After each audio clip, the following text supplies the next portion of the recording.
ಸರ್ಕಾರಿ ಬಾಲಕಿಯರ ಕಾಲೇಜಿನಲ್ಲಿ ಅಮಾನವೀಯ ಘಟನೆಯೊಂದು ನಡೆದಿದ್ದು ಕಾಲೇಜಿನ ಆವರಣದ ಗೋಡೆಗಳನ್ನ ಕಿಡಿಗೇಡಿಗಳು ಪುಡಿ ಮಾಡಿದ್ದಾರೆ. ಅಷ್ಟೇ ಅಲ್ಲದೆ ಕುಡಿಯುವ ನೀರಿನ ಫಿಲ್ಟರ್ ಪೈಪ್ಗಳನ್ನ ಹಾನಿಗೊಳಿಸಿ ಅಟ್ಟಹಾಸ ಮೆರೆದಿದ್ದಾರೆ. ಬಡವರ ಮಕ್ಕಳು ಜ್ಞಾನಾರ್ಜನೆ ಮಾಡುವ ಇಂತಹ ಪವಿತ್ರ ಸ್ಥಳಗಳಲ್ಲಿ ಈ ರೀತಿ ದಾಂಧಲೆ ನಡೆಸಿರುವುದು ನಿಜಕ್ಕೂ ಖಂಡನೀಯ ಸಂಗತಿ. ಈ ಬಗ್ಗೆ ಸ್ಥಳೀಯ ನಿವಾಸಿ ರಮೇಶ್ ಅವರು ಆಕ್ರೋಶವನ್ನ ವ್ಯಕ್ತಪಡಿಸಿದ್ದು, ಜಿಲ್ಲಾಧಿಕಾರಿಗಳಾದ ಸುರೇಶ್ ಇಟ್ನಾಳ್ ಅವರು ಕೂಡಲೇ ಈ ವಿಚಾರದಲ್ಲಿ ಮಧ್ಯಪ್ರವೇಶಿಸಿ ಧ್ವಂಸವಾಗಿರುವ ಗೋಡೆಯನ್ನ ಮರು ನಿರ್ಮಾಣ ಮಾಡಿಕೊಡಬೇಕು ಹಾಗೂ ಕಿಡಿಗೇಡಿಗಳಿಗೆ ತಕ್ಕ ಪಾಠ ಕಲಿಸಬೇಕು ಎಂದು ಮನವಿಯನ್ನ ಮಾಡಿದ್ದಾರೆ. ಸರ್ಕಾರಿ ಆಸ್ತಿ, ಅದರಲ್ಲೂ ಹೆಣ್ಣು ಮಕ್ಕಳ ಶಾಲೆಯ ಸುರಕ್ಷತೆ ದೃಷ್ಟಿಯಿಂದ ಈ ಕಾಮಗಾರಿ ತಕ್ಷಣ ನಡೆಯಬೇಕಿದೆ. ಸಾರ್ವಜನಿಕ ಆಸ್ತಿಯ ರಕ್ಷಣೆ ನಮ್ಮೆಲ್ಲರ ಹೊಣೆ. ಜಿಲ್ಲಾಡಳಿತ ಈ ಬಗ್ಗೆ ಯಾವ ಕ್ರಮ ಕೈಗೊಳ್ಳಲಿದೆ ಎಂದು ಕಾದು ನೋಡಬೇಕಿದೆ. ಸಿಕ್ಕಾಪಟ್ಟೆ ಗಲೀಜಿದೆ. ಸೊ ಹಾಗಾಗಿ ಮಾನ್ಯ ಜಿಲ್ಲಾಧಿಕಾರಿಗಳಿಗೆ ನಾವು ವಿನಂತಿಯನ್ನ ಮಾಡ್ಕೊಳ್ತಾ ಇದ್ದೇನೆ. ಈಗ ರಜೆ ಇರೋದ್ರಿಂದ ಇಲ್ಲಿರ್ತಕ್ಕಂಥ ಟೋಟಲ್ ಸುಮಾರು ನನಗನ್ಸ ಮಟ್ಟಿಗೆ ಒಂದು 150 ಮೀಟರ್ ಆಗುತ್ತೆ ಇದೆ ಕಂಪೌಂಡ್.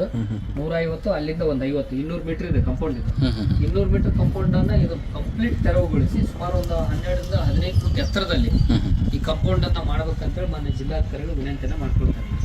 ಸೊ ನಮ್ಮ ಕಾಲೇಜ್ ವತಿಯಿಂದ ಈಗ ಒಂದು ಪ್ರಿನ್ಸಿಪಾಲ್ರಿಗೆ ಹೇಳಿದೀವಿ. ಪ್ರಿನ್ಸಿಪಾಲ್ರು ಪೇಪರ್ ವ್ಯಾಲ್ಯೂಯೇಷನ್ ಬೆಂಗಳೂರಿಗೆ ಹೋಗಿದ್ದಾರೆ.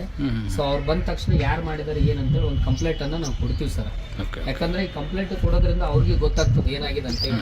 ಇಲ್ಲಿ ಪದೇ ಬರೀ ಅವು ಹುಡ್ರು ಕೆಲ್ಸಕ್ಕೆ ಬರ್ಲಾರ್ದು ಹುಡ್ರು ಇಲ್ಲೇ ಹೋಗೋದು, ಇಲ್ಲಿ ಇದ್ರ ಹತ್ತೋದು, ಅಲ್ಲಿ ಸಿಂಟೆಕ್ಸ್ ಹೊಡೆಯೋದು. ಇಲ್ಲಿ ಇದು ಈ ಪಕ್ಕಕ್ಕೆ ಒಂದು ಸ್ಕೂಲ್ ಇದೆ ಸರ್, ಸರ್ದಾರ್ ಗಲ್ಲಿ ಸ್ಕೂಲ್. ಅಲ್ಲಿ ಒಂದು ಸಿಂಟೆಕ್ಸ್ ಉಳಲ್ಲ, ಒಂದು ಪೈಪ್ ಉಳಿಯಲ್ಲ ಸರ್. ಧ್ವಜದ ಕಟ್ಟೆ ಕೂಡ, ಧ್ವಜದ ಕಂಬ ಕೂಡ ಕಿತ್ಕೊಂಡೋಗಿ ಮುಡ್ಕಕ್ ಹಾಕಿದ್ದಾರೆ ಎಲ್ಲ ಸರ್. ಈ ರೀತಿ ಆಗೋದ್ರಿಂದ ಏನಾಗ್ತದೆ ಅಂದ್ರೆ ಇಲ್ಲಿ ಬರ್ತಕ್ಕಂಥ ಮಕ್ಕಳಿಗೆ, ಯಾಕಂದ್ರೆ ಸ್ಪೆಷಲಿ ಹೆಣ್ಣು ಮಕ್ಕಳ ಕಾಲೇಜ್ ಅಲ್ಲ ಇದು, ಹೆಣ್ಣು ಮಕ್ಕಳ ಕಾಲೇಜಿಗೆ ಬರ್ತಕ್ಕಂಥ ಮಕ್ಕಳಿಗೆ ಬಹಳ ತೊಂದರೆ ಆಗ್ತದೆ. ಸೊ ಹಾಗಾಗಿ ಮಾನ್ಯ ಜಿಲ್ಲಾಧಿಕಾರಿಗಳಿಗೆ ಮತ್ತು ಸಂಬಂಧಪಟ್ಟ ಇಲಾಖೆಗೆ ನಾವು ವಿನಂತಿಯನ್ನು ಮಾಡ್ಕೊಳ್ತಿದ್ವಿ, ಆದಷ್ಟು ಬೇಗನೆ ತ್ವರಿತಗತಿಯಲ್ಲಿ. ಯಾಕಂದ್ರೆ ನೀವು ಕಂಪೌಂಡ್ ಕಟ್ಟಲಿಲ್ಲ ಅಂದ್ರೆ ನಮ್ಮಲ್ಲಿ ಕಾಲೇಜಿನಲ್ಲಿ ಇರ್ತಕ್ಕಂಥ ಯಾವ ಸಾಮಗ್ರಿಗಳು ಉಳಿಯಲ್ಲ. ಯಾಕಂದ್ರೆ ಹೊರಗಡೆ ಲೈಟ್ಸ್ ಇದಾವೆ,